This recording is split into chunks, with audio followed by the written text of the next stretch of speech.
Live from northwest London is the journalist Piers, who during his time as an anchor on CNN campaigned against gun control as a Brit in America. And Piers, do you think that that campaign actually contributed to ending your time at CNN? Well, I don't think it helped. It was certainly a very divisive campaign in America. You have to remember it's a gigantic country with 320 million people, of whom at least half are very pro-gun. So you have 160 million people who, if you try and espouse sensible gun control policy in terms of ideology, they go completely crackers. And, what you see today and last night in Louisiana is what happens every single day in America. There have been 204 mass shootings in America this year, and there have only been 204 days. So you're talking about a constant tidal wave of senseless slaughter, and America feigns shock and outrage each time this happens, but then does absolutely nothing to try and stop it happening again. How significant do you think President Obama's comments are today, sort of vowing that he wished he'd concentrated on this more and plans to do so going in his remaining time as president? Well, I just think it's too little too late. The president's been in office now nearly 8 years. He's had plenty of time to prioritise gun violence in America. And it's only very recently that we've heard him talk this way. His last State of the Union address back in January, which is his kind of statement of where America is, it didn't, in a 40-minute speech, mention the word gun once.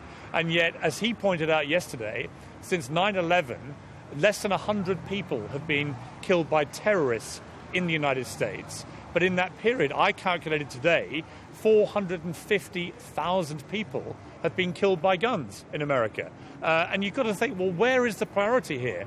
When we had the Ebola crisis and 2 people in America died of Ebola, they threw billions of dollars and the political kitchen sink to try and deal with it. But every single day, 80 people in America get killed by guns.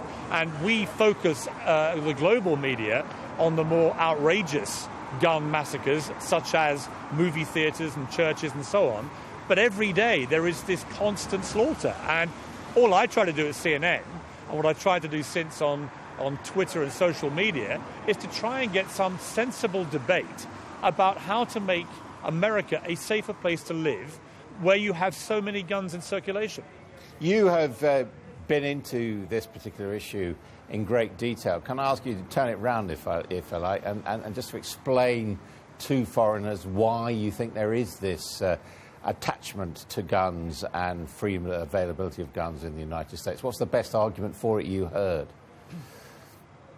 Well, look, it's a very cultural thing, guns in America, and it's based on the Constitution of the United States, the Second Amendment, the right to bear arms. About 10 years ago, the Supreme Court, the top legal body in America, ruled that actually that wording of the U.S. Constitution meant that every individual in America had the right to bear arms in their home to protect themselves. Ever since then, 2 things have happened. There's been a massive surge in the ownership of guns by individuals. So less people actually have guns, but those that do have many more guns. We had a guy in California yesterday who was found dead and had 1,200 guns in his house. And this is what you're seeing. So they always boast, the gun lobby, well, the number of people is coming down, but it is. But the number of people that own guns, those people have many more and are therefore, in my view, significantly more dangerous. Now, if you add into the cultural, constitutional right to bear arms argument, the Americans believe they have a fundamental right to defend themselves with guns. If you add to that the massive percentage of Americans that have mental health illness, and you have the added things of violent video games, of Hollywood, they can't absolve themselves either, and you put it all together, you have a very, very potent and dangerous cocktail. I always say to Americans, do you really believe that the founding fathers of America, that Thomas Jefferson and those men then, 200-odd years ago, really would have wanted the right to bear arms, which was intended at the time to repel, of course, the British, would allow young, deranged 19, 20-year-olds to walk into supermarkets and buy assault rifles on the wall. You could go into most cities in America and just help yourself on the walls to assault rifles, often with the most cursory background check or no background check at all. And to put that into perspective, I can't buy a Kinder Surprise chocolate egg in America because they're banned on health grounds because the little toys inside may choke me. So clearly there is a ludicrous ambiguity and hypocrisy in terms of the way America treats guns as a health crisis, which is what it is. Piers Morgan, thank you very much for joining us.